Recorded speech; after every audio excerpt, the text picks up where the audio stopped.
দেখো ভাই, একটা ইউরোপিয়ান মহিলা যাচ্ছে, হঠাৎ এখান দিয়ে যেতে লেগে দাঁড়াই গেছে। সে কোনো মুসলিম না, সে হয়তো খ্রিস্টান, নয়তো হিন্দু, নয়তো বৌদ্ধ, নয়তো অন্য কোনো ধর্মের মানুষ এখান দিয়ে যাচ্ছে। তারা এই দৃশ্যটা দেখার সাথে সাথে সামনের দিকে পা বাড়াতে পারে না। তারা এখানে দেখা কান্না করে, তারা এখানে দেখা চোখের পানি জড়ায়, ইমোশনাল হয়ে যায়। আজকে যদি তাদের পরিবারের কেউ হতো বা তাদের সন্তান হতো, তাদের কত না কষ্ট হতো। যেসব মা বাবা এই সন্তানগুলো হারাইছে, তাদের কত না কষ্ট হচ্ছে। তারা এখানে দাঁড়িয়ে দাঁড়িয়ে চিন্তা করতেছে, কান্না করতেছে। এখানে যেসব মানুষ কান্না করতেছে, একজনও কোনো মুসলিম না।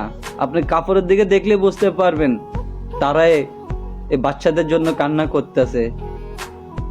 কষ্টের বিষয় ভাই। লাইক করে শেয়ার করে দিবেন, কেমন লাগবে জানিয়ে দিবেন।